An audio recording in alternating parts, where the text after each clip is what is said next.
Sebanyak 35 band berlomba menjadi yang terbaik, memperebutkan trofi dan uang tunai, bertempat di Cafe and Resto 288.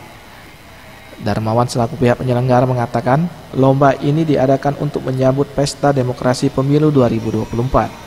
Setiap band hanya boleh menyanyikan satu lagu. Kedepan festival band ini akan diadakan setiap tahun.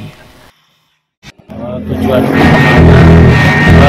ini proses demokrasi.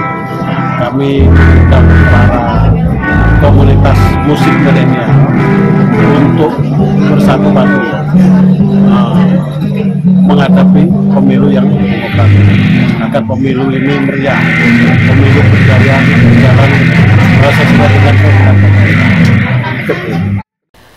Peserta yang mengikuti festival band ini beragam karena terdiri dari dua kategori, yakni pelajar dan umum.